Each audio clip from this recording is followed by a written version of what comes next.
One big sign of living in urban cities is we moving from underground, like borewell water, to piped water. Borewell water is never a sustainable solution world over. You read all water conservation all methodologies. Borewell is the most unsustainable way to suffice your water domestic need. For 1 crore here, you might get maybe, I don't know, maybe 500. You get nothing. For 1 crore, you get 300 square feet, somewhere roughly about 25 kilometers at the border of Mumbai. In Hyderabad, with 1 crore, you're going to be not more than 10 kilometers from the city center. You're going to stay 20 minutes away from your office. That is the biggest advantage of unlimited FSI. Higher FSI does not mean lower traffic condition either. What I'm saying is traffic condition is not dependent on FSI. People think intuitively, zyada build kar rahi hai to more people on the road will become traffic congested. No, it is not. Clear example, look at Bangalore, look at Hyderabad.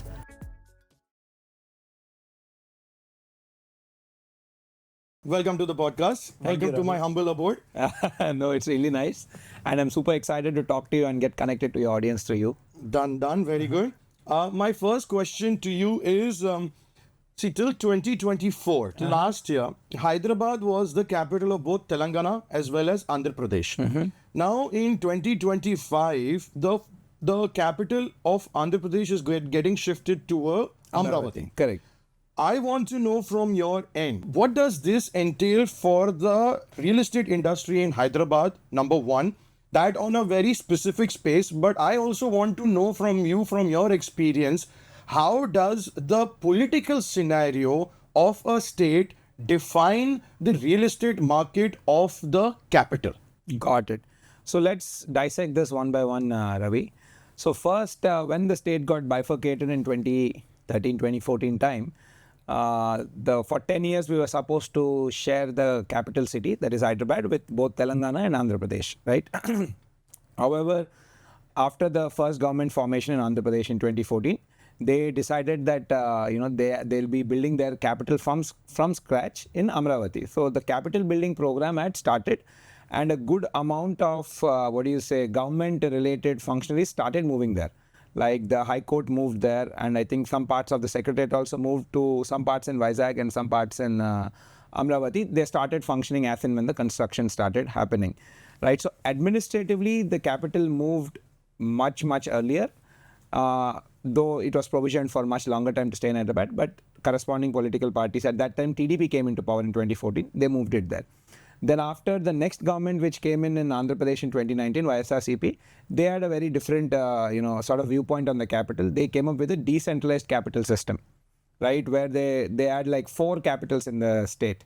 Like one part, like judicial capital, I believe in Kurnool, then Vizag being one capital, Amravati being one capital, and other capital so it's like a distributed, decentralized. It was all over the place. All over the place. Then that plan was not again petitioned in the High Court and it got stalled. Then now again TDP government came. They are going ahead with the building capital city back in Amravati. So this point of sharing Hyderabad as a capital, though it was there as a provision, that really that was not used in such a manner, right? So a lot of the capital building money went right from 2014 only, and now again once with the NDA government coming back in power, so a lot more capital is being given to build Amravati really quickly, right? But none of the administrative works of the AP government had happened from Hyderabad. They have bifurcated long time back.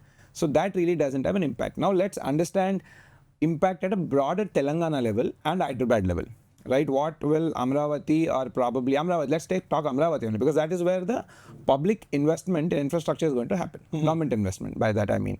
Right now, let's take Hyderabad, say you draw Hyderabad city center, say draw like a 30-kilometer radius. Then you draw like the 70-kilometer radius and 100-kilometer radius. So Hyderabad to 30-kilometer radius is core Hyderabad region. That is where all the infrastructure is built. You have roads, you have schools, you have offices, all of this, right? 30 to 70 is, I would say, suburban Telangana, and 70 to 100 is purely rural Telangana, right? Because for the last 10 years, the capital city was not built in Andhra Pradesh, right? Amravati and all these places, because each government had different plans. For the entire Telugu people, the source of real estate investing predominantly revolved around Hyderabad. And because naturally, when there's only one city, what happens? There's too much demand coming in, right? So the real estate prices shot up from, in 0 to 30 segment, but they shot up 10x and 20x in the 70 to 100 kilometer radius. When you said 0 to 30 segment, what do you mean? 0 to 30 kilometer radius from the city center. Okay. Right.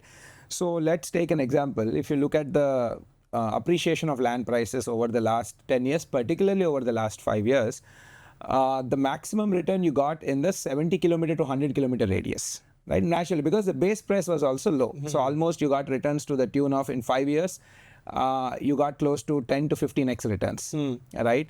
And then the 30 to 70 kilometer wala radius, which can be called like a suburban Telangana, right? There also you got 10x returns.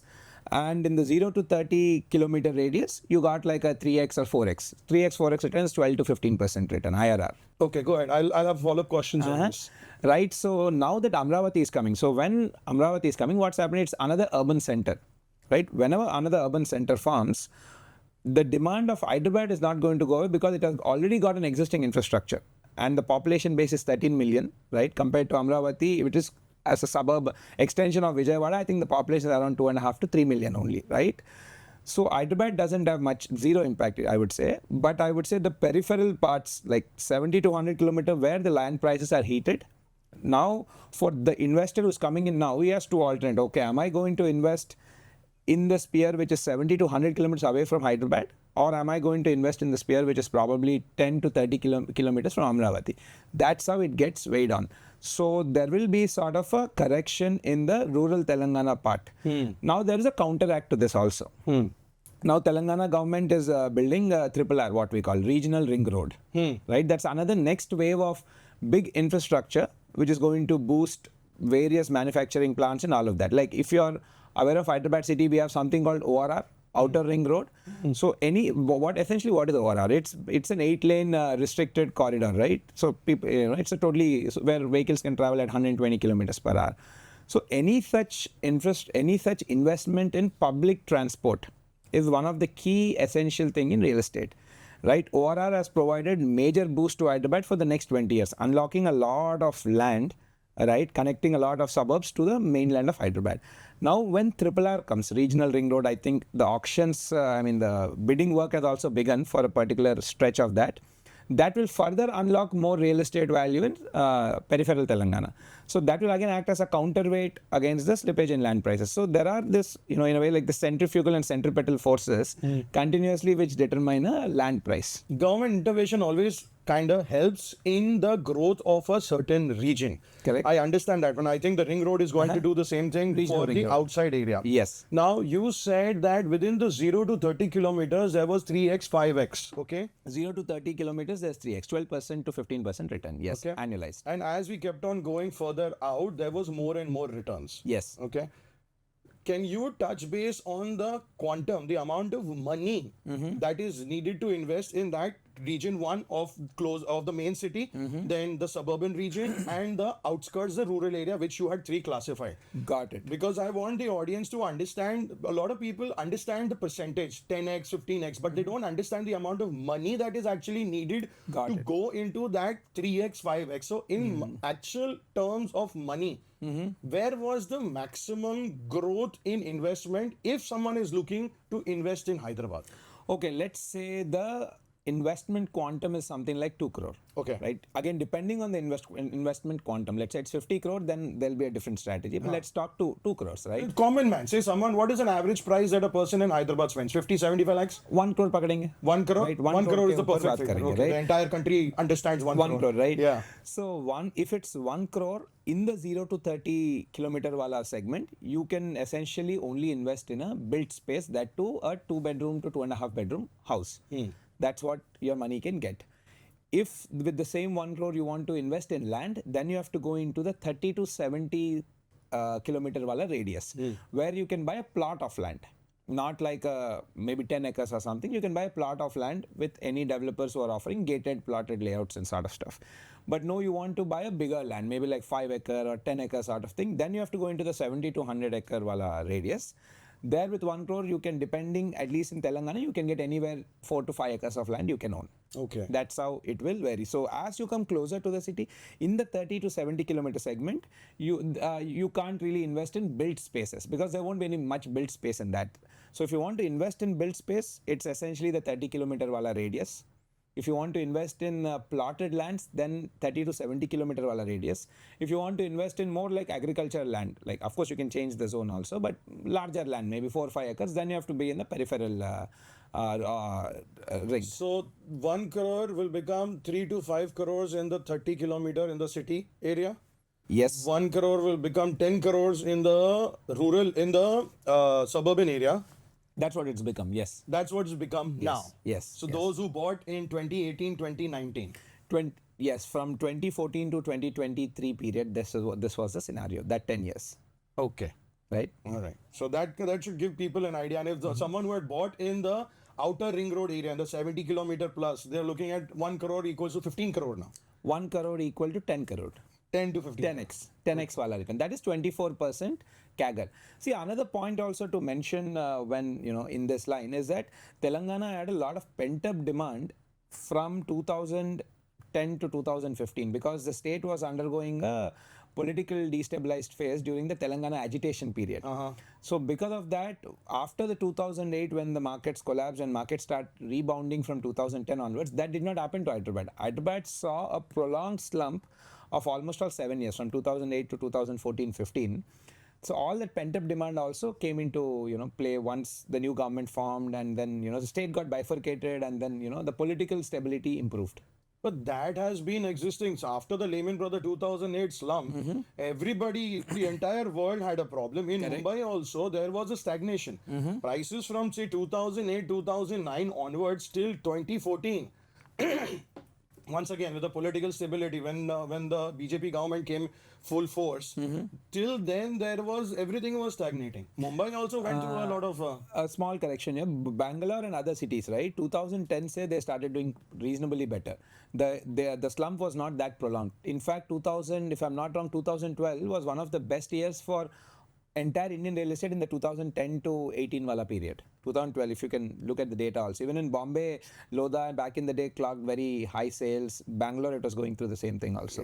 Of course, now beaten by the last 3-4 years ka wave, but... No, because I started my career in real estate in 2011, I used to spend, and I've been following. So when my father passed away in 2009, I made a transition from the US, I made a transition to Mumbai. And I was actively following the entire market. And I saw in 2011, 2012, how my father, whatever investments my father had done before he passed away, I saw that they doubled. But what happened was after they doubled, they just stayed the same. Stagnant for longer time. Till now. Till now, 2022, 23, 24 is when now they saw the jump. So for a good period of 10 years, for a decade, it was the same.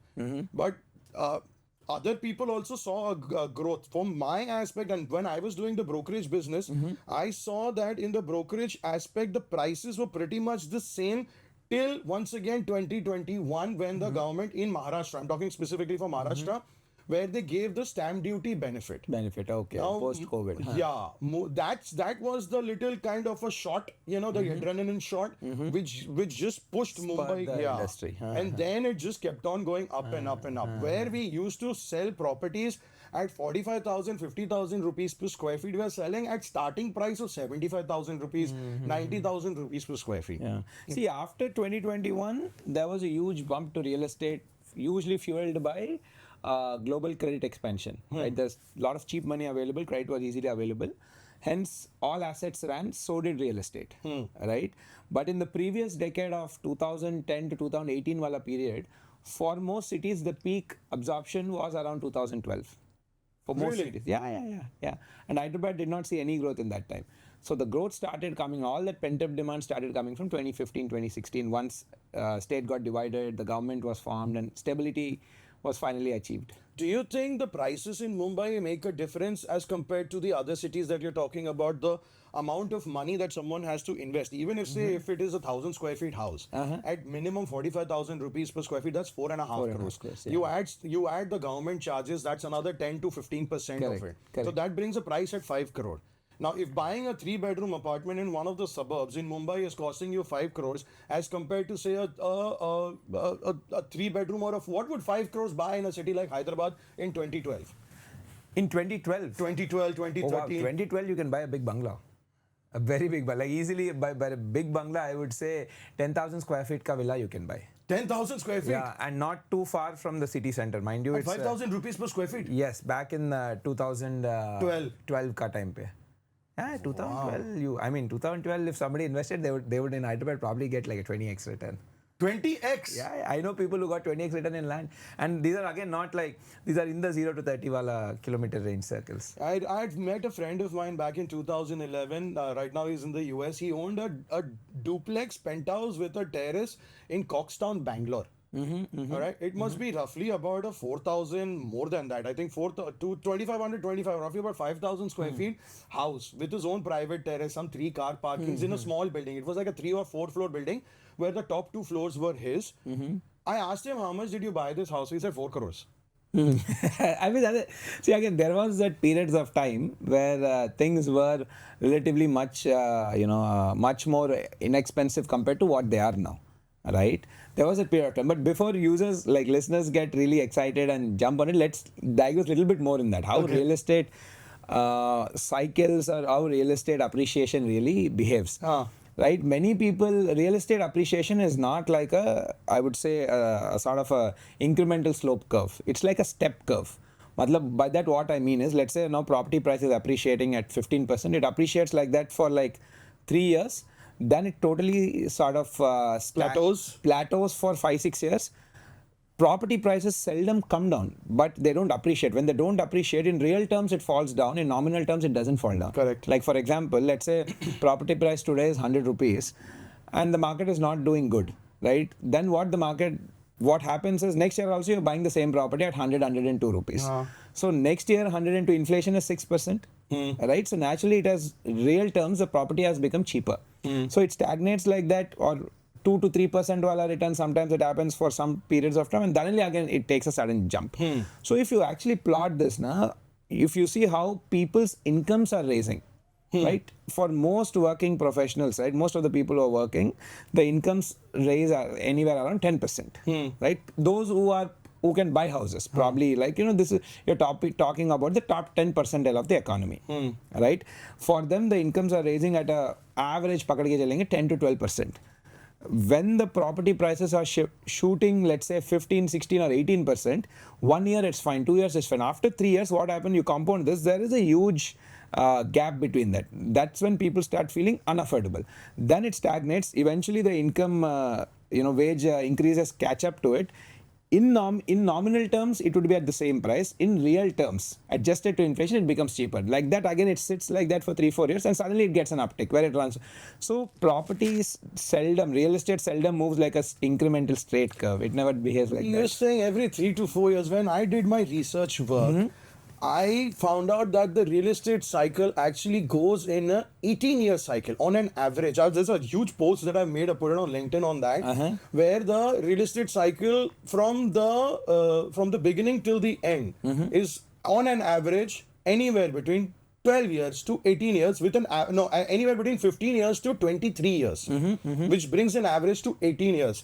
Since you are talking about the real estate cycle and how, you spoke about how the income takes time to catch up.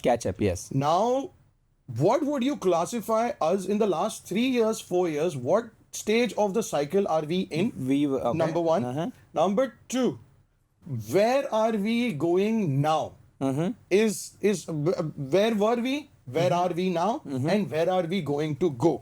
I can break this down for you. No, I got it. Okay. See, over the last 3 years, particularly post-pandemic, the sort of boost which global credit got, not real estate, global credit. Right? Globally, capital was available at almost negligible interest rates and all of that. So a lot of money was put in people's hands because of the pandemic, whatever downturn which it had brought in 2020.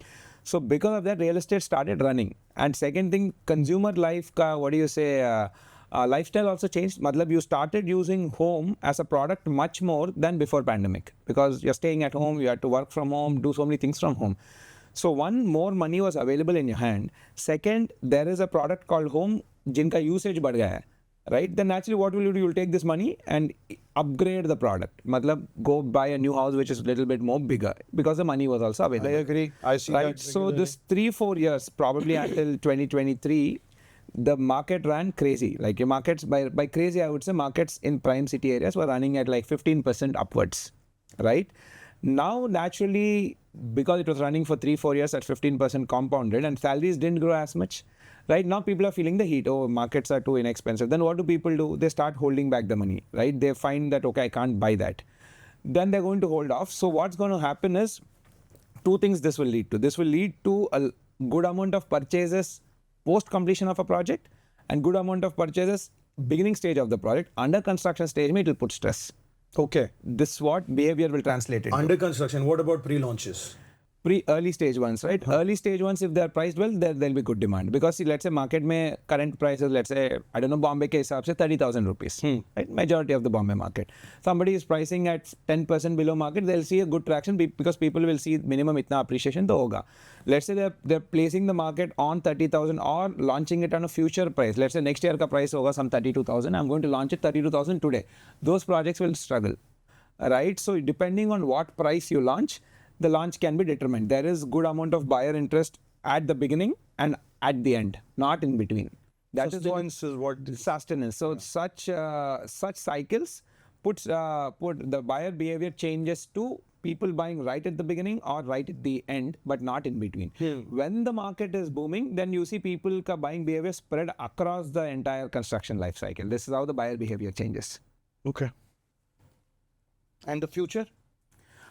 So future, I feel for the next 3-4 years, starting from 2023 onwards, the interest rates were held tight, right? Because of the war in Russia, Ukraine, and global uncertainty going up, Federal Reserve tightening its interest rate, all the currencies, right? All the major reserve banks of respective countries started increasing the interest rates.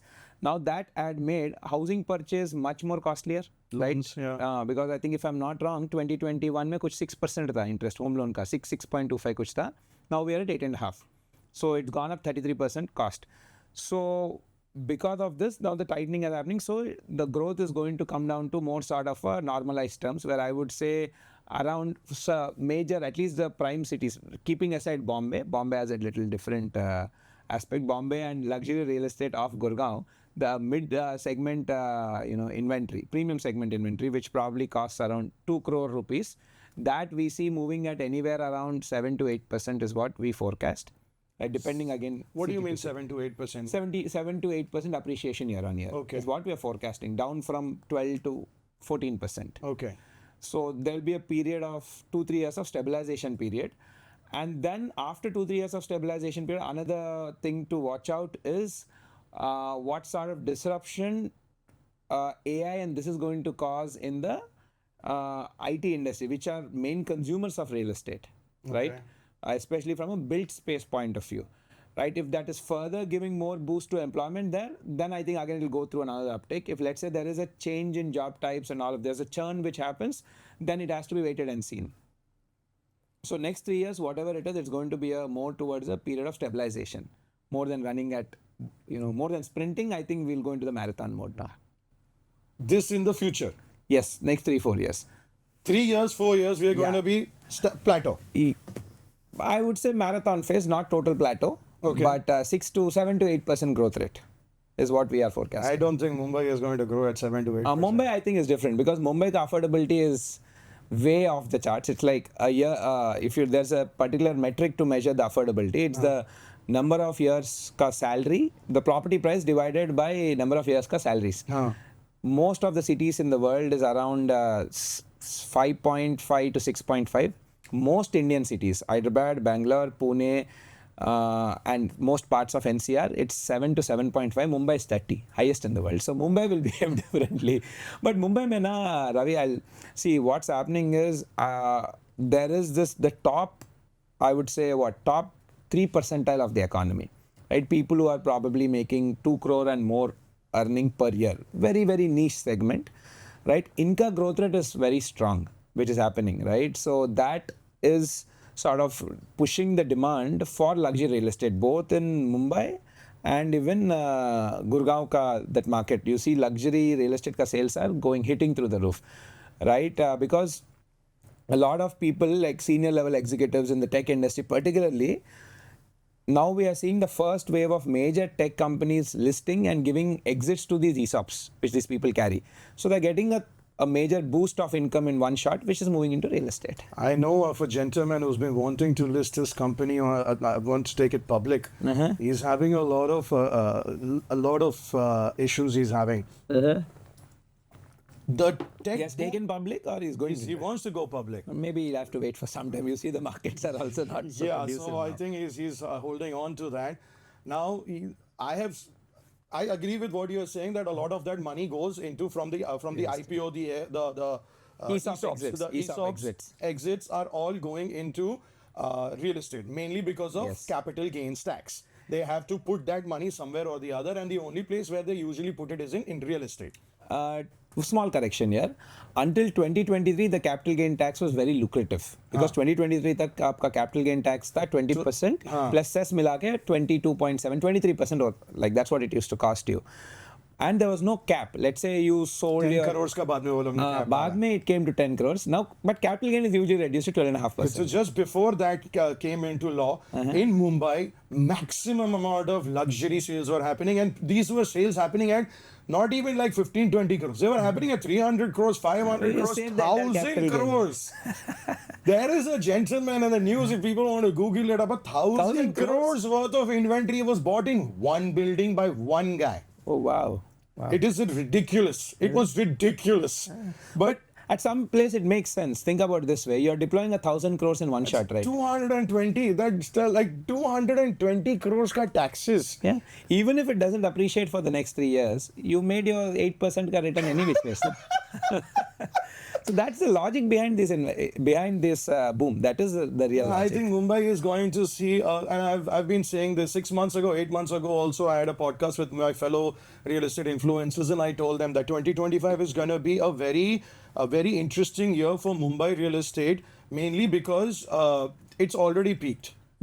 The oversupply is there. We are already in the stage where there is too many launches. The launches have dropped dramatically now. Also, the last data that came in mentioned that the launches have gone down. The absorption rate has gone down. So all of that is thus going to affect Mumbai. But Mumbai is a very resilient market. Now, countering that, the infrastructure that has been announced by the government just around a week ago, the Maharashtra government, the finance minister has said, has brought in a lot of infrastructure development, announced a lot of commercial zones which will come up. So I think all of that money which is going to come in should make a huge difference and kind of curtail the cycle which we are probably going to get into in the plateauing. If that happens, then yes, 7 to 8% will happen. Otherwise, I see just think about it this way, right? Whenever economy is down, but economy is sinking, what do governments do? Governments reduce interest rates. So people borrow more and then they pump up the same thing with real estate is whenever real estate is going down, government will announce more infrastructure projects. In that case, interest rate, one eye. In this case, another eye is infrastructure projects. Let me share some statistics. Mumbai, like 3 years back, had one of the worst urban mobility speeds in India. All right. Sir, I live it every day. Yeah. But after this, I think the ceiling and the extension, coastal road and all, it's considerably improving. So quality of life goes up. And now new airport, they're planning the Navi Mumbai side. And that Atal flyover connects the mainland to that part. So over the next few years, this infrastructure will come into play, right? So greatly enhancing ease of living or quality of life, then it will attract more and more people and all the cycles will continue. It also adds to the surrounding area. You went to Purdue, all right? Yeah. You went to the US, you studied there for a long period of time.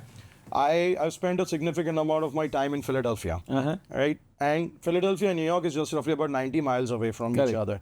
If you go to see New York, the suburbs of New York, everywhere, not just the main city. Like even if you go, I think to the north, you have Long Island, then you have Staten Island, you have Hamptons, then you have, go down South Jersey, you have Hoboken, Hohokus, then you have Edison, and you have a few other kind of specific. That's just, and like one is towards that Lincoln Tunnel, the other is towards the George Washington Bridge. So the two kind of connecting cities, all of that have become little hubs. Correct. That is the similar scenario which is going to happen to Mumbai in the next 25 years. The Atal Setu, that's one end. Okay? Then the other end is where they are building all of these bridges, which is the coastal road. but that will still take at least 10 years. It is the development of real estate depends heavily on infrastructure, the airport, the connectivity towards And the even airport. government intentions. Like government changes, sometimes the development priorities also change. Correct. So that also is one. That is where we originally started with. So I understand that aspect, but the execution in our state is it's at a very snail's pace. What was decided in 1984 is implemented now. It's like a 3-decade kind of a cycle. So that is one of the most important aspects when it comes to infrastructure. Correct. We are going to go to another topic now. You had briefly mentioned about AI. Whenever I was doing my research regarding you or ASBL, every sentence always had the word technology or AI. When I dug a little deeper, I found out that you have spoken about technology you have implemented in your company. I heard a lot of the streamlining of process from the construction aspect, from the vendor management aspect, from the workflow aspect. I did not hear anything regarding how it has made the buyer's life easier, the sales process easier.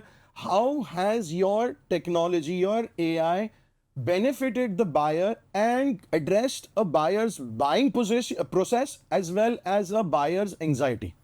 Okay. So this is a very important topic, Ravi, buyer anxiety. So let me dissect that into multiple sections, right? So when we see real estate is one of the costliest purchase in a consumer's wallet, right? Once in a lifetime. Right. And it is one of the only product where you pay first, use later. Rest all, the entire world is now used to, pay on demand, like use it and pay. In some cases now even BNPL models are coming. You use now and pay later. But real estate, one, it's super expensive, and next you pay first and use it not even tomorrow, like maybe in most cases after 3 years, right? So there is bound to be enormous amount of anxiety. This is the source of anxiety, right? Now let's dissect step by step. When we interviewed our customers, and first and foremost what people want to know is, okay boss, I'm paying you money and you're essentially still cooking the product, right? You're still making the product. Where is it? Right? Is it like as per the stage of construction? Are you on schedule or behind schedule? That is the most important point for a consumer, and how we are addressing this, right? In this, so first we are leveraging technologies like simple technology like YouTube already, right? We have been the first mover in our city where every month we were using drones and flying around the entire project and putting these progress videos online. Not like once in every month, we were doing this continuously. So even for a prospective buyer who wants to buy after 6 to 9 months, he can monitor us on a monthly level. Like it's like, are they on schedule? At least visually they can see, right? Kitna slab gir gaya hoga and kitna walls and all of that is built. So that is one very the progress of the project and uska communication, right? Next thing comes to do with quality, right? Okay, because quality is where there's a bigger challenge, because it's very subjective in nature. Even as per the NBC codes, or even RERA doesn't talk anything about quality. They only talk briefly. In India, the codes are very wide. You're not specific. So we are slowly building a specific document around quality. Okay, itna would be margin of error. This is what is the, like, let's say you're putting tiling, right? People are worried, okay, tile ke niche I'll get hollow sounds. Right? Globally that happens, not only in India. What is the margin of error? Our books, our codes, our law doesn't cover. Then we are taking a reference of what else is happening around the world. Like in Australia, we realize that, okay, there's a code which stating this, okay, 20% of the entire surface area of a tile, if it is hollow, it's no problem at all. So we are educating the buyers on this, and we are telling, okay, even in the specification, now we are writing as many more details around the product as possible. That's another thing. Next thing I've seen with buyer anxiety is also everything around product design level thing. Okay, I bought a flat. Where is how many lifts are there? They can, of course, some of this information is cleanly available in the brochure, but the buyer might not, he would have forgotten, overlooked. Even people are not trained in reading real estate brochures like in a detailed manner, linking all of that up, right? Mera parking kidhar aayega, kaun sa basement mein? Because when I'm buying car park, but which basement am I getting? I might expect it's B1, but it's in B4. So there is that expectation mismatch also on the product. This also, we have again started using technology. Again, simple technology, nothing crazy here. We have used some Zoom, right? And I host webinars once a year with each of our project ka customers. Typically around 300 to 500 people attend these, where I totally digress all the design updates. Okay, your clubhouse, this is what we have changed. This is what is the design we have completed. But it's not like, because when you're doing the project, right, the entire design is not completed at the time of launch. The the core structure is completed, but a lot of further detailing is done progressively, depending like the amenities you're talking about. like the amenities. It could be even utilities, like your water supply system kaisa chalta hai, and how many pumps we are putting, how many lifts we are putting, where your car park is coming, and rest any other details people have. Is this particular amenity coming? But this is still coming from a very human intervention. Yes, You're using technology as a tool. enabling tool. Correct. Right? And still the human, like in our case, we are using drones, and myself, I present. So we are using technology currently at level 1 where we are. We are using technology as an enabling tool. Now level 2. Level 2 is using technology more in the sense of a transaction tool itself. Like for example, you're ordering food in Swiggy and Zomato, right? That interface, Swiggy or Zomato, is the transaction tool. What is it doing? It's a transaction. Let's say you're ordering food without Swiggy. What do you have to call up the restaurant, tell it to that person who picks up the call, operator ko mere ko ye items chahiye. Then he has to pass to the kitchen. The kitchen has to prepare it and send it.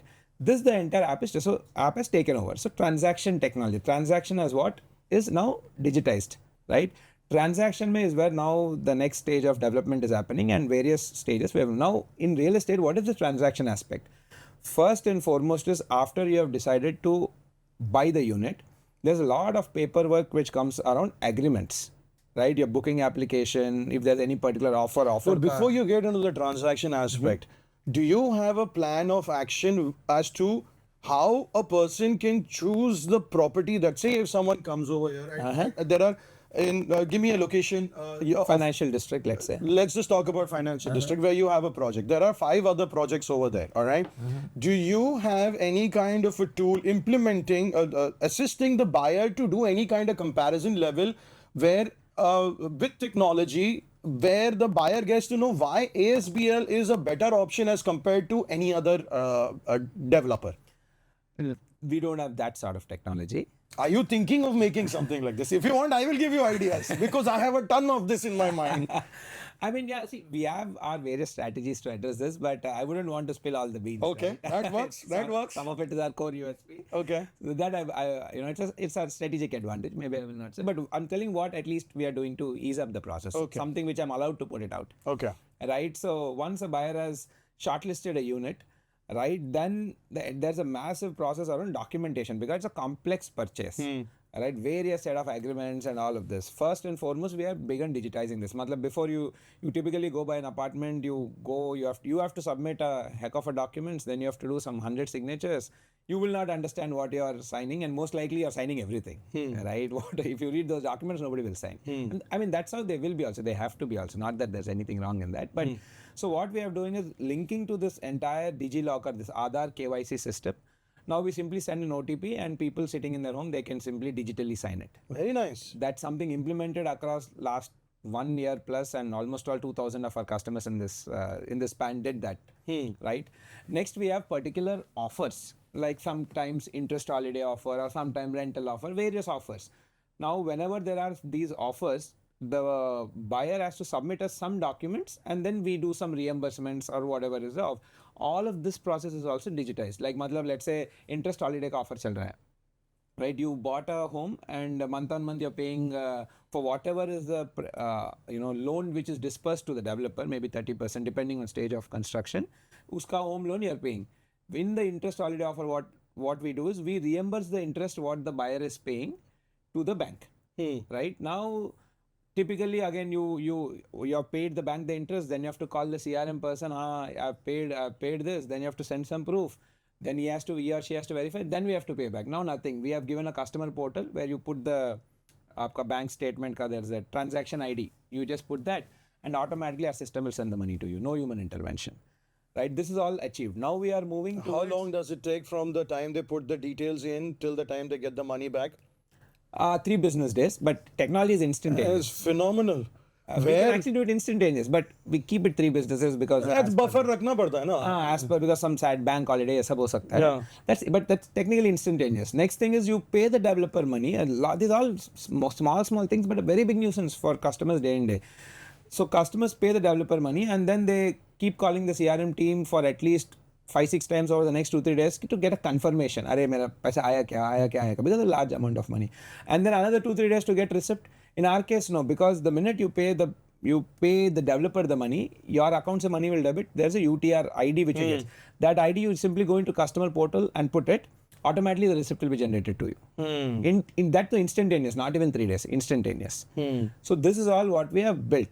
Now we are building the phase 3, which is automating the CRM agent, right? Like for example, I've seen a lot. So this is all, now this is all transaction related to purchase.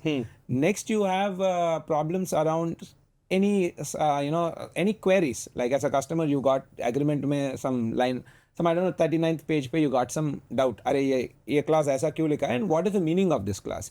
There are a lot of such transactions which we have seen happening. Now we are training generative AIs on our agreement, right? Multiple times. That's under test now. And so that once it's sufficiently trained, we are confident of it. That is generative AI will answer your query. That can happen instant because now I see a lot of customer queries pile up with our CRM team because there's so many, right? There are like thousands of customers, so it will lead to at least 50-60,000, maybe 1 lakh queries in a span of a year. For a person to answer it, there will be a lag. So now we are training generative AIs on our agreements, building the context to it so that it can answer. So I think few more months because it has to answer relatively correct answer. Yeah. Right? So, but we are in that direction. So this is one way of easing the entire buying process.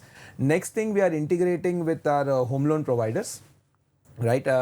People who give, banks who give our customers home loans. So we are doing their entire loan process.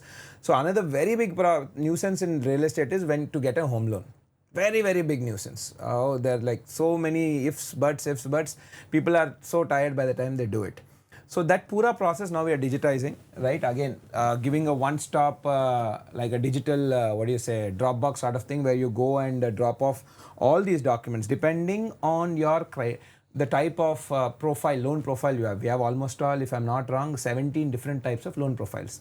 There is a predetermined loan agreement loan documents. The project file is always ready. File. So if you are, let's say, you have all the approvals, all the documents, everything in one ready APF. for each cohort. Let's say you belong to cohort 3, आपका set of documents ये 15. And you only give this, go online, put those documents, rest all will be taken by APIs. Right, back end we are integrating our APIs with our banks. So the idea is, if you can, the ease of buying real estate should be as easy as ordering food in Swiggy. Right, then the convenience goes That's up. a dream come true. It's going to happen. I'm telling you, it's just another this year, that's it. And then naturally, when you have such high levels of digitization, you can deploy AI agents as well, right? Because what? AI agents essentially have to look at data from 3-4 points, decide and then deliver. That's it.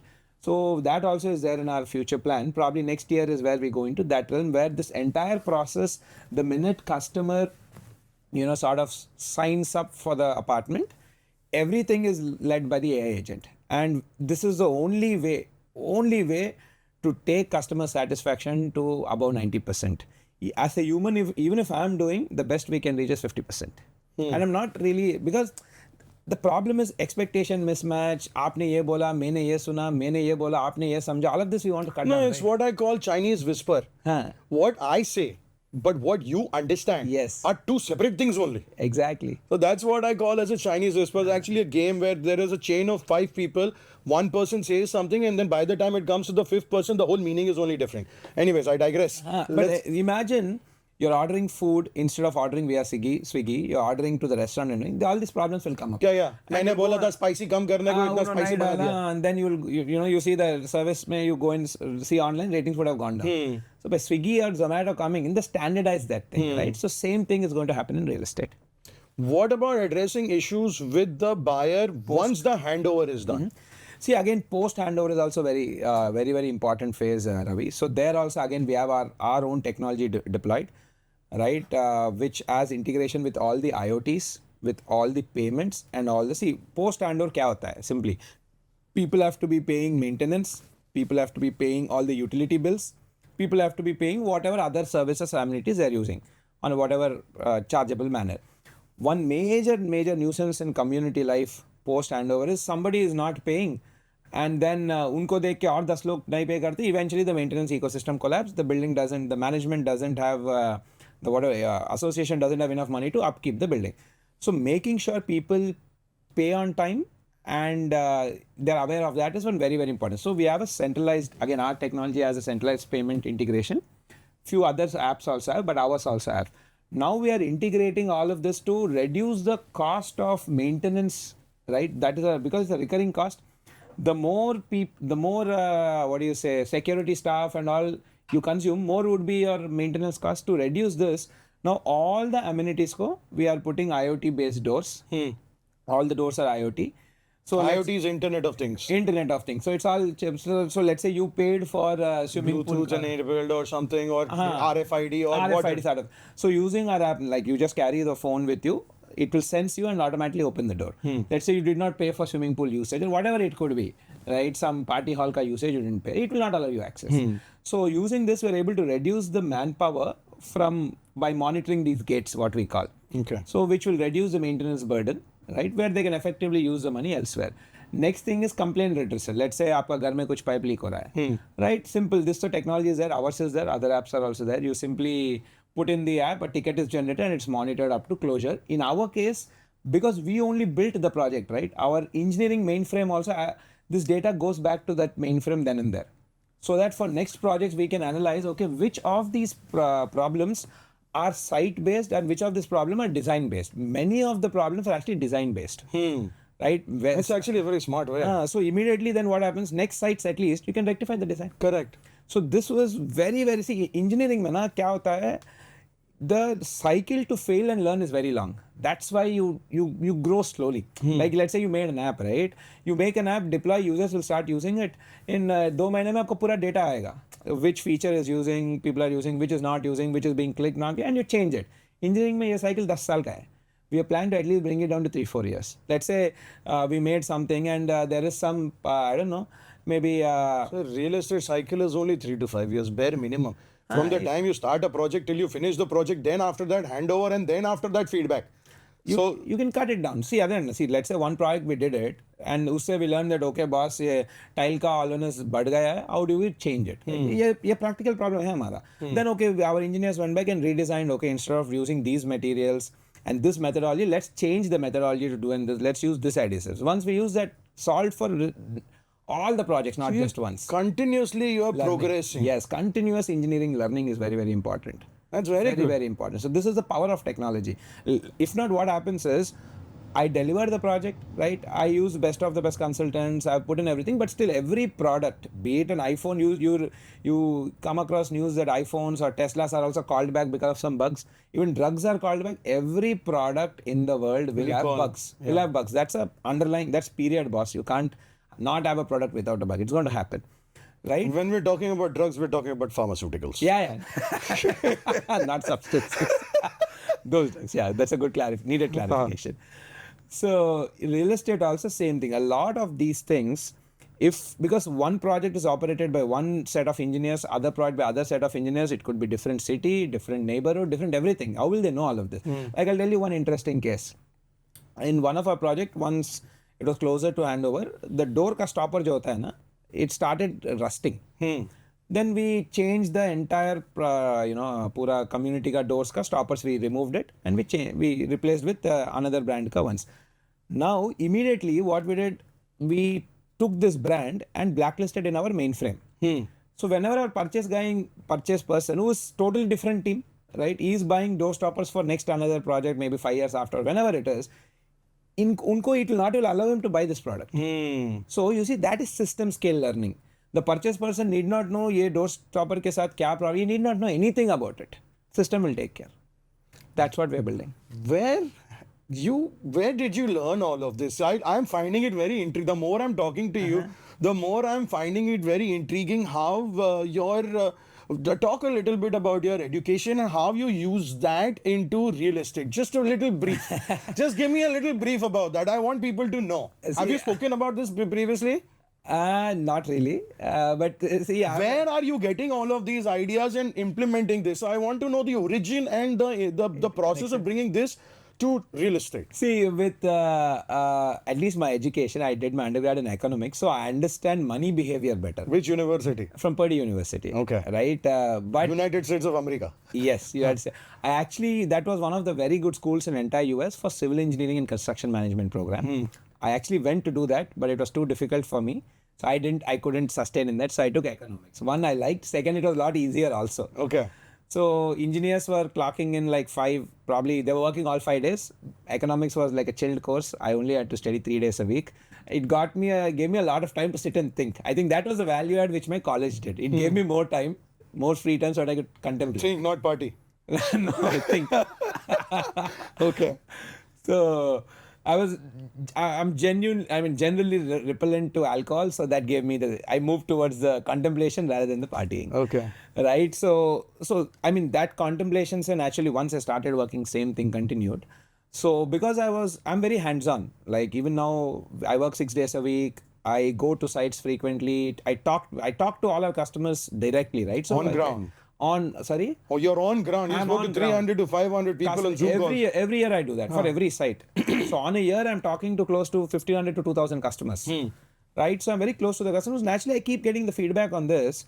And because of the digital twin, what we have created, there's a lot of data, right? I can correlate. Ye problem idhar se aa raha, ye problem idhar se aa raha. Like one problem, one site mein I was seeing, okay, there is some seepage issue. Right? Okay, then we corrected that seepage issue in that site. But how do you not make this, how do you avoid this? At least 98% in the new sites. Then we change the methodology. अच्छा, vertical side of the building भी waterproofing का वो करेंगे. Waterproofing layer coat एक लगाएंगे. But did your Western education and your Western time that you spend in the US, did that kind of help you over here? Directly, no. Right? Directly, my business only taught me all these problems. And then every human has intelligence. You are faced with problems, you come up with solutions. But what it did teach me is the perspective of solving thing rather than taking it for granted. Are a problem hua, people are bad, customers are bad, or market is bad. I don't think like that. You wanted to get into the source of the problem. Get to the solution. I think that culture is what I must, credit my college ecosystem and probably the broader US ecosystem. The thing I love the most about them is that they don't take things for granted. Relatively, that they're more like they probe it and they tend to go after it. Like even if they fail, it's fine. So that I learned from there. I must give that. Maybe had I been in that phase here, I would have been a little bit more. If things are not working out, it's climate ka problem or something. You just pass it on. At least that's not there. ठीक है. There has been an ongoing debate around the idea of one nation, one license. One license, huh? Yes. Where developers and brokers can operate freely across the entire country in any city, in any state with one license. This is as per RERA. Right now, if I want to operate in Goa or if I want to operate in Hyderabad, I'll have to get two separate licenses, RERA licenses. For every city, yes. Yeah. What is your take on one nation, one license? If this, first of all, can it become a reality? If this becomes a reality, what do you see the biggest pros and cons? And what kind of innovation, chaos, what are your thoughts that this is going to bring in? See, definitely, in my opinion, Ravi, if that happens, it's going to be a blessing for the industry. That's my opinion, right?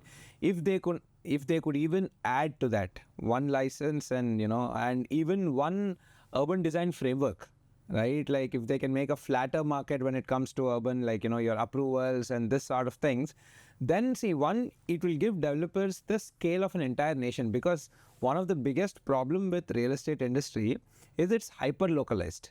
Now people will say, okay, hyper localized hua to kya hua hai? When anything is hyper localized, then companies cannot scale, right? When companies do not scale, only large companies will have appetite to do more R&D, right? Like if let's say there are many small companies, where is the budget to do an R&D? There's no budget. You're not going to invest in long-term, long-term capabilities. Like a lot of the technology what we built involved spending a lot of money. right? Because we were scaling, it made sense. If we didn't scale, it would have never made sense. So it would have been a loss-making entity. So large companies will be able to invest better in R&D, both from a tech aspect, even from material aspect. Let's say there is some particular materials. Now we are planning to work with various, top universities to research some materials, based on the site conditions. We're having some problems. So we're giving these research statement problems.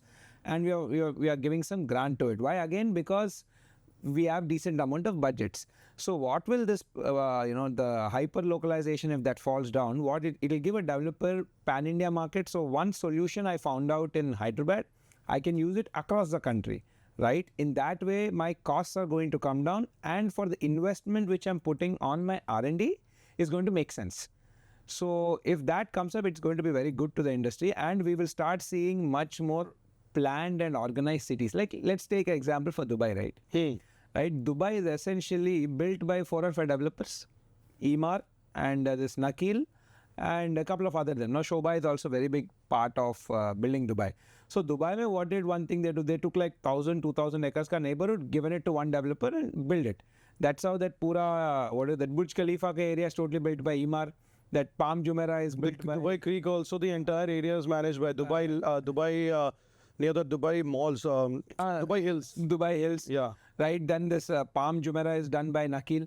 So when there's one large developer, right, like few large developers, then you can do long-term capex investment. See, for most of these projects, before they became viable, a developer had to invest for a couple of years, thousands of crores. Build all the roads, build all the social infra, then you start building commercial real estate and residential real estate where you make the money, right? So India may you don't have such large companies in development business because you don't have that. You have two decentralized, all small companies. Just like, you have any decentralized or small companies. See, I'll tell you what I think one nation, one license will help from a developer's aspect, and then you can correct me and let me know whether how do developers think, because I am thinking from the ground rule. See, I think there are a certain set of developers who operate in different locations. Now, if you let's forget about the Dubai market, that's a very completely different market. Now, when you talk India in general, you have the developers like Lodha. Correct. All right. If we go locally to Hyderabad as well as Bangalore, you have Prestige, you have Purvankara. They are all now trying to go into different locations. Lodha is there, then there is DLF is there. DLF is there, correct. These developers are trying to expand, but they are coming across different roadblocks in different sections. Correct. Whenever they go into a different city like Mumbai, now Mumbai has a different set of rules and regulations. Hyderabad has a different set of rules and regulations. In Hyderabad, like in Mumbai, we have height restrictions and we have FSI restrictions. In Hyderabad, we have none. I want to talk to you about we'll come back to that, on that also. But the one nation, one license aspect from the expansion ability of a developer, do you think that is fruitful? Yes, it is. Because when you have a larger market to cater to, right, then you're going to do more and more investment in your R&D, build more long-term capabilities. Any businessman does that, right? When you have smaller market to cater to, right, then your long-term capability building and your R&D expenditure will be low. But एक idea, right? Now, let's say we are making this podcast, right? If this is shown to, like, let's say YouTube is not there and you can only show it in the local TV channels. So what would the impact be versus because of YouTube, now pan-India market is viewing it. Correct. Right? Because of that, you are able to invest more time, energy, improve the production quality, bring in guests from different angles, right? Because there is an upside to it. More people can view it. What if at max only maybe, I don't know, at max you're capped at 10,000 views. Yeah. You're capped at 10,000 views, let's assume that. Then would you be willing to put in all this effort? No. No, right? Same thing happens. So you, just like what GST did. The number of, see, it's what you call the return on investment, right? Exactly. Every view is going to give me a certain amount of return ROI, on the money spent. Correct. If I'm capped at 10,000, then my expenditure is also capped according to that. Then Say if it's 20 rupees per person, then it's at 2 lakh rupees. Exactly. Now, if the same thing is gone from 10,000 to 100,000 people, then suddenly it comes to 2 rupees. 2 rupees. So you will buy better cameras, better audio speakers. We were just talking. So all of this, right? Same thing. And just look at the same government ka tax revenue also, na. You pre-GST, post-GST. Post-GST, so much tax revenue went up for the government, but because of which they're able to finance the highways and all of the public infrastructure investments. Why? Because it sort of reduced the redundancies and brought everything onto one common platform, which led to boom in e-commerce. Right? Goods prices started coming down and all of that, and more people started consuming these goods. So developer business also should be made into the pura ecosystem, be it the channel partner, the developer or the government. Like imagine why have 28 RERAs? Like now हर एक state को एक RERA है. 28 RERAs कौन manage करता है? Like in one state something is right. Now I work there. Now I come to new state. Yes, the same thing is wrong. Another state, something else is totally right. How do you scale the business? Why?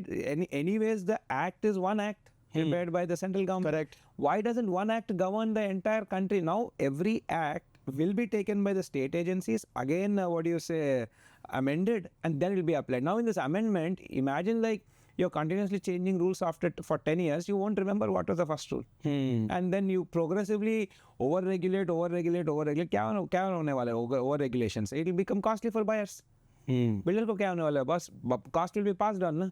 But ultimately, do you want the product to be affordable or not? Over-regulation.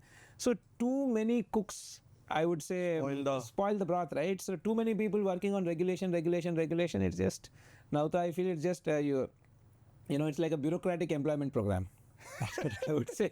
More rules, more employment, more people government needs, so more job postings. But that's bad for the economy. I'm not saying it should be ruleless. There should be rules, but over-regulation is not the solution. It has to be standardized across India market will incentive good developers to invest more in long-term capabilities. Because मैंने एक बार ये idea को crack कर दिया, I can serve 1 billion people instead of 30 million or 30 million or 50 million people. So that's how you scale. That's how Microsoft, Google, these companies became so big. Why developers are not able to become big is you take only Mumbai, I'm pretty sure this Versova, this area will have, the Santa Cruz has one sort of rules. Maybe you go to Navi Mumbai, it has a different sort of rules. कैसे बन पाएगा भाई आप? So that's the reason we developers are being stunted in our growth. Where do you have said that you want to take your company public in the next year to 2 years? Yes, 3 years, 2 to 3 years time. Yes. In 27, 28. 27, 28. I want to know first and foremost, what cities are you planning to expand in pre or post your IPO plannings? What would your strategy be for that specific market, considering that your current strategy is buying land and then building upon it? Now, I want you to also, tell me the expansion plan, and then I have few cross questions which I will do on that. Got it. See, from an expansion perspective, Ravi, our logic is wherever there is a working professional. See, we chase the customer, not the market. Okay. Right? Wherever, our customer is simply a working professional, somebody who's getting a monthly paycheck. They are our customers. So wherever these people are there in more numbers, whichever micro markets or pin codes, I don't even want to talk city level, I want to talk pin code level. Whichever pin codes are offering more growth in employment for such category, that is where we will be going. We recently did a survey in entire India. It's approximately 30 pin codes where we can go and operate. That's 30. 30, that's it. So naturally starting like after Hyderabad, I would say similar scale for us is very, very simple. It's Bangalore. Mumbai may also, Thane region is much better. We are not the developers probably for South Bombay. That's not our TG, that's not our expertise. And Pune is another thing. Gurgaon may again there's some pockets. So you'll have to see this is how we operate. Right? So approximately 30 pin codes are there. A working professional is our customer. Whichever micro market is offering more job opportunities to these guys, that is where we will be going. Okay. Your strategy in Hyderabad is buying land and then building. Okay. Now in Hyderabad, there is absolutely no upper limit to the FSI. Is there a height limit? There is a separate way that Hyderabad operates. Height limit. So here I have over here in Hyderabad, the GHMC, the Municipal Corporation, and the HMDA, the Hyderabad Metropolitan Development Authority. There is a fixed cap on there is no fixed cap on FSI for residential and commercial projects. Instead of fixed FSI, Hyderabad follows a staircase model of charges known as pro rata open space charges or impact fees. can you just briefly explain how does this work in the local market? And with your expansion plan, considering places where there are caps, how would you strategize in that? See, first and foremost, I'm a big, supporter of the, I would say, unlimited FSI, right? Let me tell let me, substantiate my points, right? First and foremost, in restricted FSI, right, the additional FSI can be purchased from the government, which ultimately the cost is being borne by the end customer. Right? Let's say I buy a plot of land. The developer passes on the TDR. It's called transfer of development rights. Yeah, TDR rights and TDR का cost. So developer खरीदता है government से, वो customer को भरना पड़ता है by the end of the cycle. So city like Bombay, you're saying like okay, in most of the areas, let's say core Bombay, 50,000 rupees per SFT. And you're buying like let's say 2,000 square feet का flat, मतलब 10 crore, उसमें 5 crore government का भी जा रहा है. बराबर. So you're getting less carpet, less space for the amount of money you're paying in. Right? That is one major problem with FSI. You are going to increase the cost for the end user unprecedentedly. Already they are paying tax after tax after tax. Now this also, so it's like you consume in the economy, it's a sin. It's like everything becomes a sin. Point number one. Point number two, the advantages with unlimited FSI is that the cost of housing will be low. Let me share some data points, right? Hyderabad ka core area is Gachibowli, right? Gachibowli mein that's a city center, like how probably here it is South Bombay, that is Hyderabad ka equivalent. Gachibowli mein the average square footage cost is around 10,000 rupees, mota moti, right? Bombay mein its equivalent one is what 50 to 60,000 rupees. Bangalore mein it's 20,000 rupees. Gurgaon mein 20,000 rupees. So you see half the price. Now let's look at the earnings, the average post-tax earning for people living in these cities. Right, middle class and upper middle class ka earning post tax. Hyderabad is 1 lakh per annum, per month. Hyderabad is 1 lakh per month. Bangalore is also 1 lakh per month. Gurgaon is 1,10,000 per month. Now your salaries are only 5% only higher, whereas the cost of space is 2x higher. And if you look at per capita consumption of space by people in Bombay, you would probably tell that, right? Like for 1 crore here, you might get maybe, I don't know, maybe 5. You did nothing. 1 crore, you get 300 square feet, somewhere roughly about 25 kilometers at the border of Mumbai. See, in Hyderabad, with 1 crore, you're going to be not more than 10 kilometers from the city center, right? The commercial center. Like let's say Gachibowli say 1 crore mein aapko 10 kilometers, and it's all, the infrastructure is very well. Matlab, 10 kilometers you can commute in 20 minutes, right? You're going to stay 20 minutes away from your office, and you're going to get a carpet of close to 900 square feet. Better buying capacity. Right? So, better quality of life. That is the biggest advantage of unlimited FSI. Now, let's come on the government. Now, people say, okay, now if we build unlimitedly crazy amount of buildings and flats, traffic congestion बढ़ जाएगा.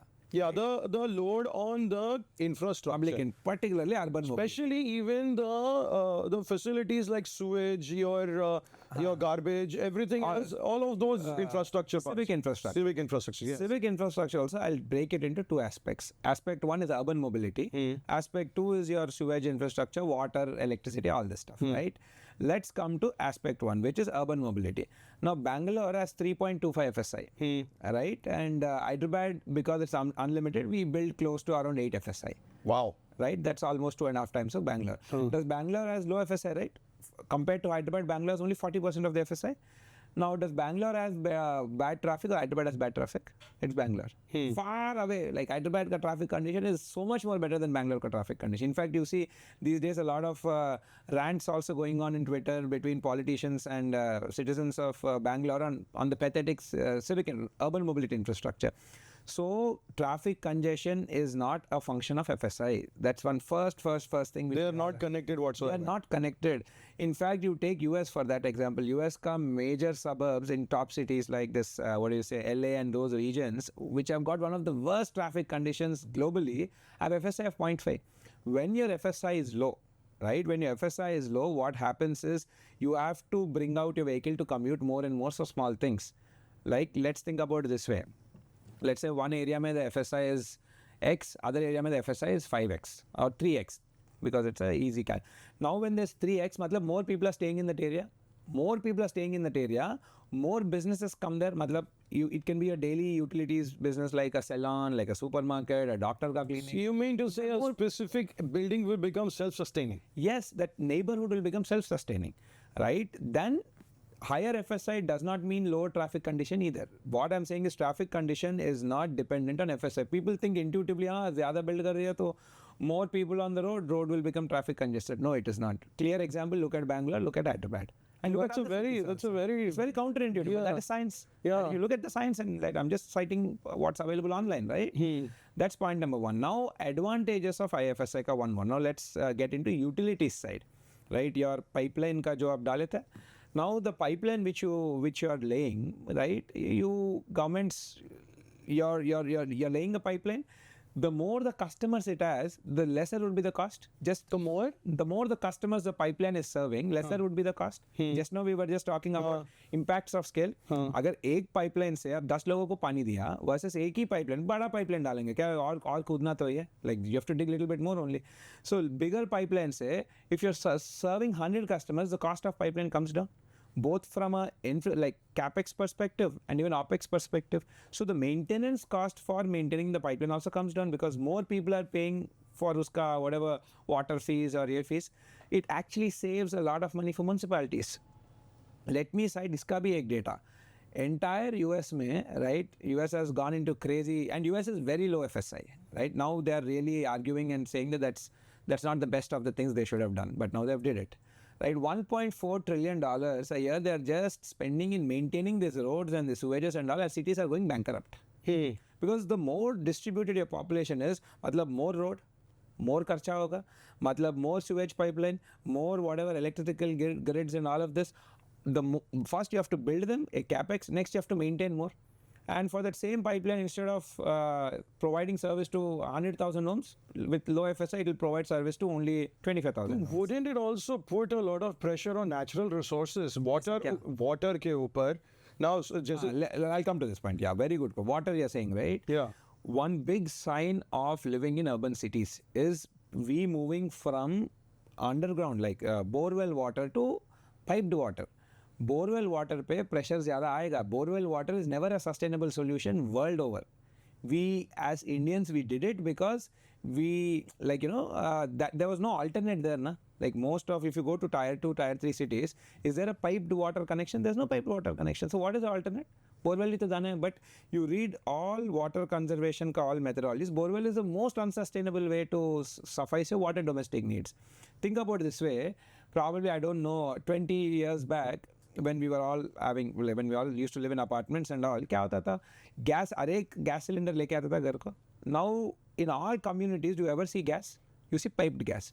इसका advantages क्या है? One, less huge advantage on the safety aspect. You get a cylinder, you would have earned, all of us would have so many cylinder based accidents. All of that is now gone. Piped gas is nobody has to keep a track of when the cylinder comes. In fact, 20 years or maybe 25 years back, to get a cylinder, it's convenient for sure. To get a cylinder for on a month, and like whenever it's over, it used to involve a lot of pyravi, like a lot of calling some connections. Mere ko gas cylinder dila de. All of that is gone. Convenient people's life has become. Same thing with water also. People have to. Big sign of urbanization is piped water. Just like how piped gas is coming to your house, piped water. Now piped water will only be sustainable, will be more sustainable if it can serve more people. Pipeline to government ko dalna hi hai. If it serves 10,000 people versus serving 1 lakh people, serving 1 lakh people, its cost will come down. Simple logic. This many don't understand, and hence they bring in FSI. FSI आने से क्या होना है? Then people are more distributed. मतलब और डालना है pipeline आपको? नहीं वो तो ठीक है. So basically you're saying have concentrated and focus on the infrastructure more. Yes. Where the onus is on the government. Onus is on the government, developers and all the stakeholders. Like now let's say how do you solve for some of the problems in this? Okay, now one area is high density. Look at Singapore and all of these places. They have actually, even New York has come up with some good amount of trials in this. What they've started, they have actually, instead of increasing the road sizes, they have started taking back the road from the cars. Barcelona has done this. What do you mean taking back the roads? Like let's say 4 lane ka road hai, they made it 3 lane. Take one more lane, convert it into pedestrian walkway. It had yielded great results. See, car ka problem, road ka traffic problem is one thing. The more you solve, the worse it becomes. You building bigger and bigger roads, people will buy more and more cars will come. It won't get less. And It's a lifestyle choice then. no, see, when the inconvenience is high, why less number of people purchase cars in You mean to say that I have a bike riding separate lane, then people will buy bikes. If you make a 2-lane road into a 4-lane road, people will buy more cars. Exactly. Okay. Exactly, right? That's kind of, if you want to just dumb it down to the bare basic level. Yes, you build 8-lane roads, people will buy more cars because that becomes convenient. You bring down the roads, cars will come down, people will move to alternate modes of transport. Your public transport will get better. Your walkability will get better. Your cyclability will get better. This is where all the major cities in the world are moving. Then what about the issues of sewage? How would you solve the problem of sewage? One building with so much coming in. Now, how would you और भी बड़ा easy होता है ना. See, sewage, what happens? Now, all major urban cities, or take any major projects, like all residential projects, new ones, sewage we barely leave into the public drain system. It all gets consumed by the STP, the sewage treatment plant. And if you have and this STPs, the bigger the STP is, the better the functionality, lower the cost of operations. Right? For this poor neighborhood you build 1 mega STP, all the pipeline will only get connected to there rather than getting connected to river and all. So you mean to say FSI is going to solve the problems, then increase problems? It will decrease the problems, make quality of life considerably go up. In fact, Niti Aayog ka CEO Mr. Amitabh Kant, sir has been a big supporter of deregulating FSI, keeping it open. As this FSI and no FSI, how would you use this in a strategy, as a strategy in the city that you're planning to move to take your company and expand? See, it's very simple. How would you adapt? See, it's very simple. At least one good thing is the norm is reasonably laid out. Again, it has certain more grey areas in some of the other cities, but some cities reasonably laid out. Hyderabad is very simple. We don't have to worry about the FSI, but there is, however, a limitation on the height of your building because of the airport car restriction. So most buildings in Hyderabad at max on the southwest side, where the financial district epicenter is there, you have a sort of height restriction at around 200 meters. More than that, you can't. 200 meters? Yeah, 200. That's a height restriction. Yeah. Sir, in the place that where you're right now over here, we're right in the fly zone. My height restriction is anywhere from 22 meters to 29 meters. That's because in the fly zone. Same in Hyderabad, also in fly zone. There that's not on the fly zone. Not in the fly zone is 57 meters. No, you look at South Bombay, it's very high. Na? In South Mumbai also they have restrictions, 70 meters, 90 meters. There's a lot of buildings which have gone to 150 meters. What is the internal height that you give in your apartments? Depending on projects, but in west of the city center projects, we are giving almost 11 to 12 feet, 3.3 meter to 3.6 meter. This is 9 feet. 9 feet, matlab 3 meter. 3 meter. Yeah. 3 se come. This 2.7 meter. Matlab. Yeah. We give 3.3 on an average. Sometimes in I would say larger format apartments, they are giving 3.6. In Mumbai, an average is 9 to 9.5 feet. Oh, that is the only way you can have to get. You will be able to manage that. So Hyderabad. See, these are all some of the advantages. You see, by adding that extra 1 feet, it adds to great livability conditions. Why are we denying? We call luxury in Mumbai, sir. 1 feet is luxury in Mumbai. In Mumbai, I was seeing one more thing. I hardly see balconies. When I asked people here, they say balcony. If your house has balcony, it means you're in the top 2 percentile of the economy. Not really. You pay for the balcony also. So in Mumbai, the FSI. Previously, it used to be only 1/3 of the balcony used to be charged. Then it became 50%. Now, today, if you have a balcony, what is your internal area? You're charged at the same price as the balcony also. So you don't get that leeway of the balcony being free.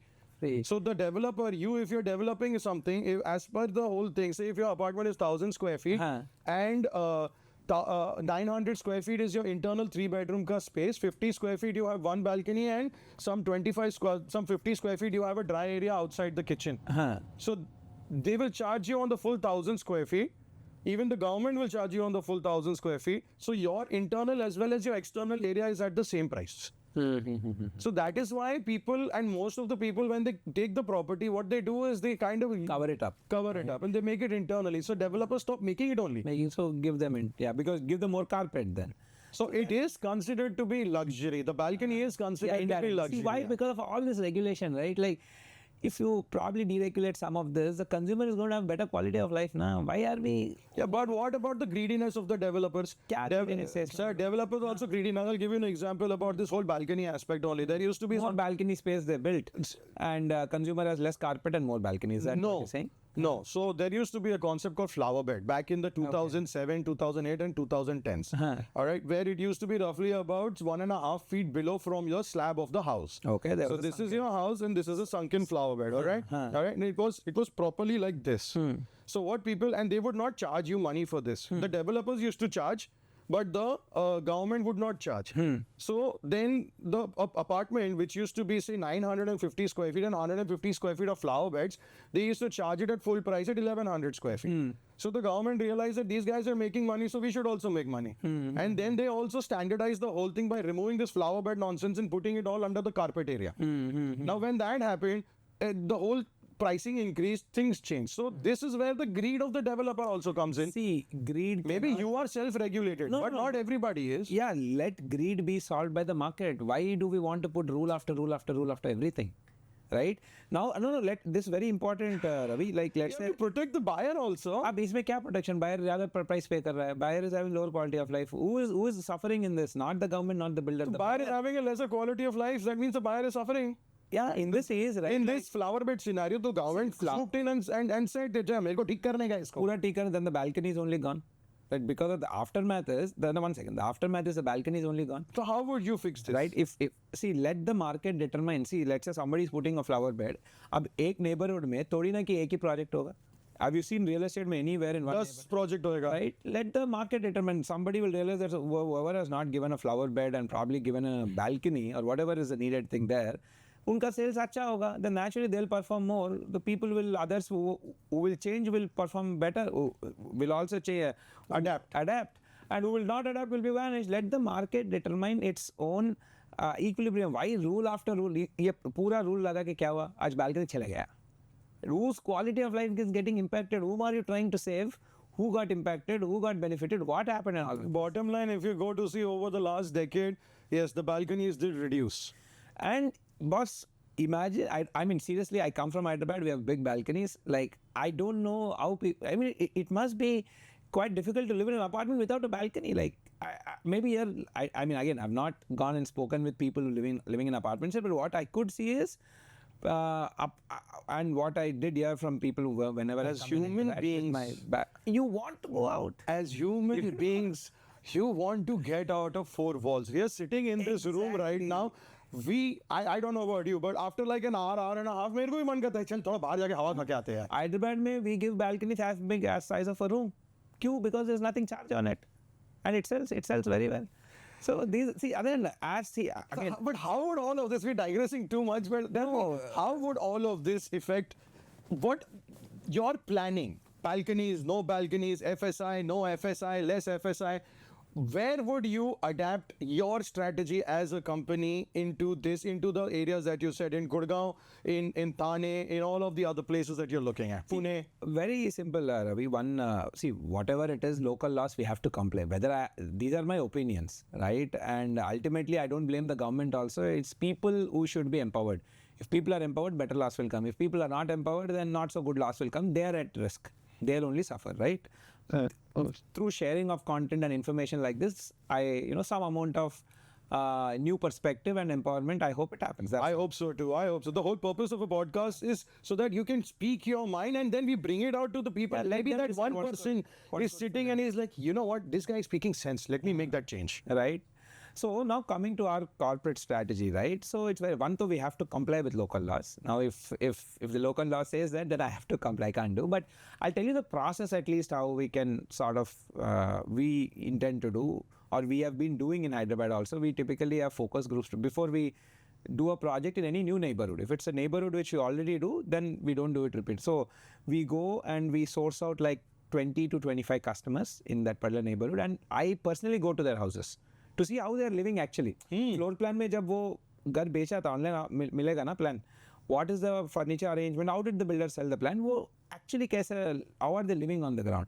So we do this site visit study analysis. Then we sit with customers and talk one-on-one, online or offline, right? And then we conduct like consolidate all these requirements, again validate through a much larger survey, like with 500 or 600 people, and then determine on the requirements. Then its requirements we map it to local regulations. What is possible, what is not possible and all, and try to bring out the best version of the product. This is our life cycle, which we'll be repeating city to city.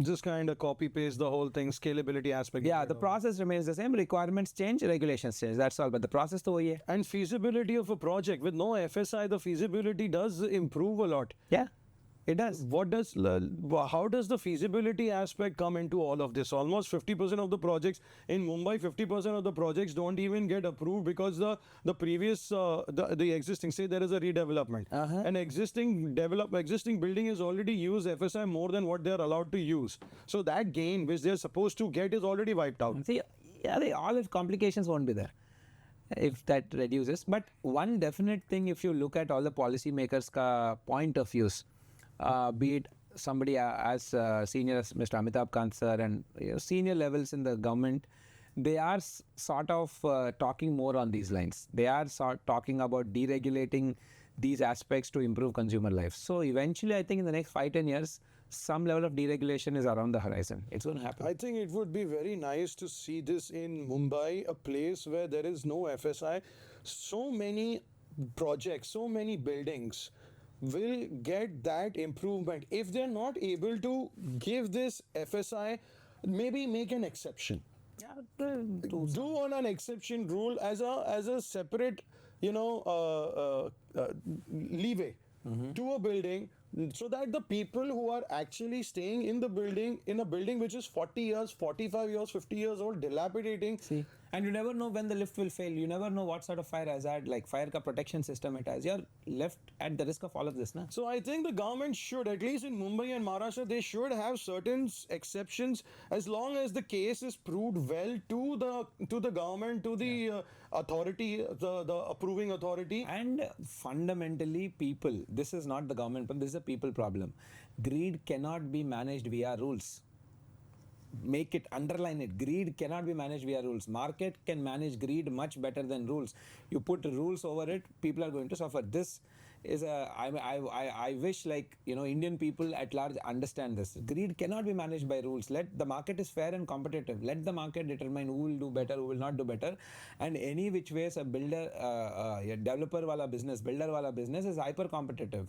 One neighborhood may you'll have 20 developers, 20 projects, 20 options to choose from. If it's only one, then you need to worry. There are 20 to choose from. Let the market go in its own way.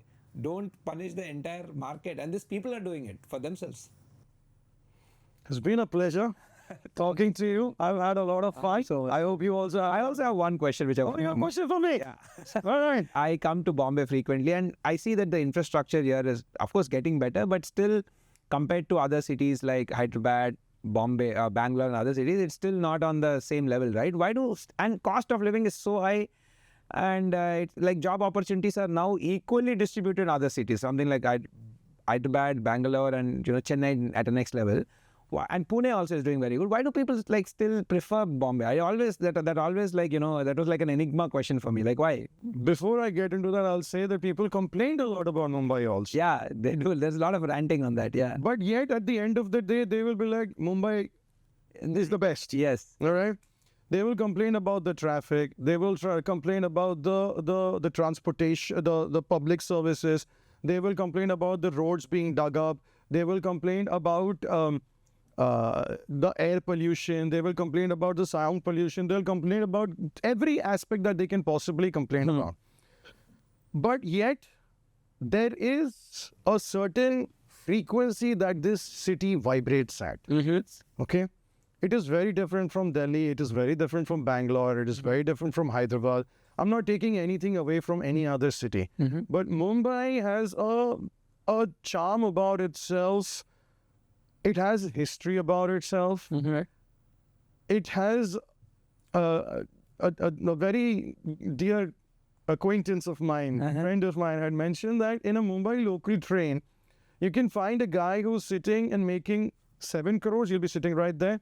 Someone will be making 70 lakhs, will be sitting right next to you. It's melting pot. Someone will be making 7 lakh rupees, will be sitting in the same chair and they'll have a discussion without any issues. He'll get up, he'll walk away and he'll do, he'll go on his own life.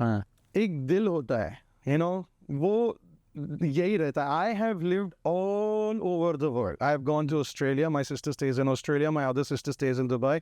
I have stayed in the US for more than a decade. But I am still here. And I still love the city. I have my friends. I have my family. This is the emotional aspect of it. Now, every person, Mumbai is the financial capital of the country. Yes. All jobs end here. Mm-hmm. All jobs. Why would you say like tech jobs? So Bangalore and Hyderabad are doing way. Pune is coming up. It's coming up, but Bangalore, Hyderabad, for example, even Pune, like Bangalore, Hyderabad, Pune are like. Bangalore people are moving out and they're going to, in fact, Hyderabad. They prefer the Hyderabad has become like a little better destination. big destination for. But every company has their, if any of your tech companies wants to do an IPO, they will need an office over here. Need an office. They will have something over here. Yeah, I mean, it's a financial capital, but yeah. Every person who works for a bank, every person who works for an IT company, every person who works for a pharmaceutical company, you name the company has their headquarters over here. They will have their financial headquarters over here no matter what, whether it is diamond, whether it is consumer goods. We service your product. Hey, final destination either here. I deal with so many people who come from all over the country, from Delhi, from Bangalore, from Hyderabad, and they come here to stay. There was a gentleman who had asked me, like you made the calculation, you know, that some 10 lakh rupees is a salary, 12 lakh rupees is a salary what that person makes every year. The rent over there in Hyderabad will be for a 2-bedroom, maybe 25, 35. 25,000. 25,000. अच्छा 2 bedroom मिल जाए. हाँ, इधर एक कचरा 1 bedroom 25,000 में मिलेगा. ठीक है, आपको इधर अगर अच्छा कोई 2 bedroom का flat चाहिए, you'll spend around 90,000 to 1 lakh rupees, which means you can't afford to stay here. Exactly. Yet people come here and stay. And yet people come here and work. Things will baffle you. You know, not everything has an answer. Exactly. Mumbai does not have an answer. Mumbai has a heartbeat. Okay? So that is one thing. Another aspect is I was at a family gathering. All right? The who's who of everyone's was over there, right? So, and there was this one gentleman, a very well-known movie director, okay? Very well-known, very. He is sitting down and he is Mumbai bashing. He's going and bashing Mumbai, Well, I'm just standing over there and I'm like, okay, I'm just listening to him, all right? He had just bought a property for 50 crores. In Mumbai. And he's cursing Mumbai out. And मैं सोच रहा हूँ ये आदमी बोल क्या रहा है यार, क्यों बोल रहा है, why is he even talking? Then eventually after 10-15 minutes of him ranting, I told him, why are you here? Literally I said, when nobody has the, like मैं तो ऐसे मुंह फट बोल देता हूँ मैं. So I was like, sir, why are you here? And if you would not be here, where would you want to be? Now he's telling me that, you know, I have made all my money in Mumbai. So the opportunities which the city offers is still keeping it there. Then I asked him, where would you want to stay? Then he told me 3-4 places. He told me one San Francisco. He told me one something. This guy had no idea who I was, you know. So it was even better. I was like, I love it when people don't know anything about me. Because then I can just be myself. Otherwise, they're very restricted and they don't open up that easily to me. So this guy kept on talking. And in the end, it all boiled down to, sir, मैं पैसा इधर ही कमाता है. मैं जाएगा किधर? मैं बोला तू यहाँ क्या है? जीना यहाँ, मरना यहाँ, इसके सिवा जाना का. Simple. It's a song which has gone on for more than 80-90 years, but this is what is the true and the beautiful reality of my city. So the per capita opportunities in Bombay is much higher. Sir, you call it financially, I call it with my heart. I love it. My family is here, everyone is here. I don't want to leave it. Perfect. All right. Thank you so much, Ravi. Nice talking to you too, my friend. Thank you.